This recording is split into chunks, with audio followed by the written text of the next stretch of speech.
The Soldiers of Ares. Chapter 34. They were off the highway now, and Achilles was taking them through the grassy pastures as an effort to lose them. But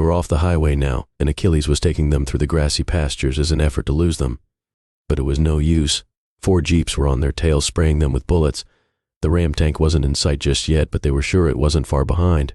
Running isn't helping Achilles, Rex said. Achilles nodded and asked Maximus to take the wheel. He went ahead to charge up his sword again. It had begun to glow a bright blue when suddenly the truck began to lose control. "I think they hit one of the back tires," Maximus shouted. Achilles closed his eyes to think. When he opened them, he said, "Max, stop the truck. You, me, and Rex are going to get out and hold them back. Mia, you know to drive right. You and Hedger keep the truck moving as far away from us as possible. Whatever happens, we cannot let Daedalus fall into their hands again." On these orders, Maximus stopped the truck, and the 3 of them jumped out. Mia took over the wheel and started to drive away. But with a fully flattened wheel, they weren't driving so well. When the 3 of them got out, they were faced with 4 army jeeps, mounted with machine guns on their hoods aimed at them. Maximus thought he was going to die right there, but as always, Achilles had a plan. His blade had been blue for a while now, and with one huge slash, it sent a wave of blue energy hurtling towards the vehicles. The energy had formed an arc that was wide enough to hit all 4 of the jeeps, and all their mounted weapons stopped firing instantly as all of them stopped moving. The blue arc had acted like an electromagnetic pulse of some sort, but they weren't out of the fire just yet. The soldiers began pouring out of the vehicles, and soon they were surrounded by around 20 of them, including Captain Sharp. The soldiers were from an assortment of races such as humans, satyrs, centaurs, and even a couple of minotaurs, and all of them had their weapons raised. "Get them!" Captain Sharp yelled. More than half of them charged, and a few with guns stayed back to attack from a distance. But they weren't the only ones with guns this time. Rex raised his arm and aimed the barrel straight at the gunners and started to fire away. And one thing was for sure, Rex definitely had the better gun.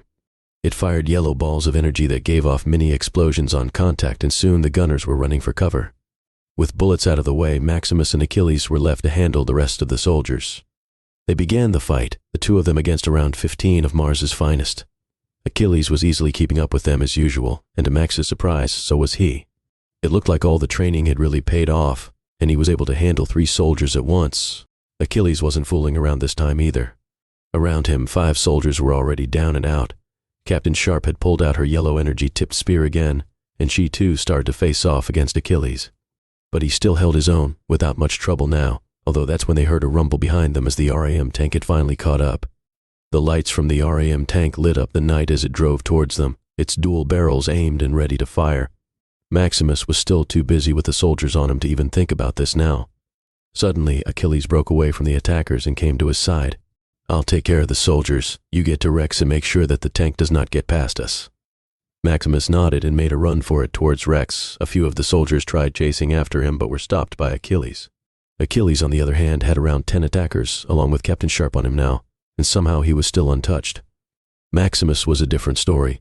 Even though the lack of armor had made him a bit more agile, he had nothing to defend himself with now. He was used to taking heavy hits on his arm guard, and now that he had lost it, he had to drastically change his fighting style, the result of which were multiple cuts and bruises all over his body. He reached Rex, who was still firing away at anyone who even tried to take a gun. "Hey Max, you saw that double-barreled death machine heading towards us, right?" Rex said. Maximus nodded and said, "Yeah, and we have to stop it." Rex looked at him like he was crazy and said, "You make it sound so easy." They managed to take care of the last 2 gunners and started moving towards the tank with no real plan in mind.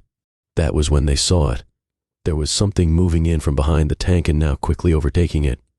It wasn't a car or truck of any sort either. For one thing, it had only 2 wheels, and for another, it was running on horsepower literally. Maximus had never seen one before. The army had stopped using them long before he was even born, when cars got invented. But riding towards them was a chariot. The chariot itself was nothing compared to the 4 horses pulling them. They were huge, the size of their truck probably. Even Hephaestus could probably ride on one of those, and using these horses to pull the chariot made sense once they saw the man riding on it. He was big, well over 8 feet tall. And not just tall either, the guy was fat, morbidly obese even. He was so huge that Maximus could probably use his shadow as a shade during a sunny day. His armor seemed as ancient as the chariot, with a weird mix of metal, leather, and heavy clothing.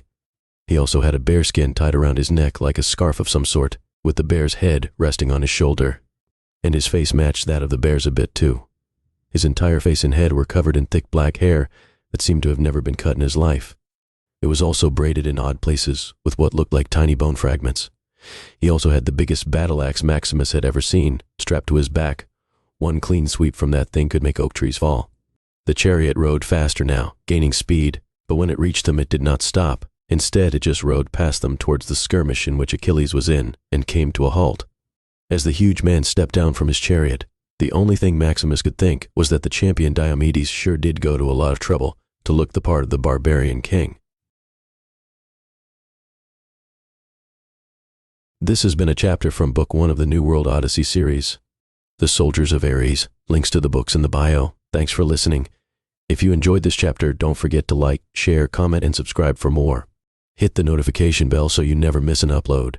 See you in the next chapter.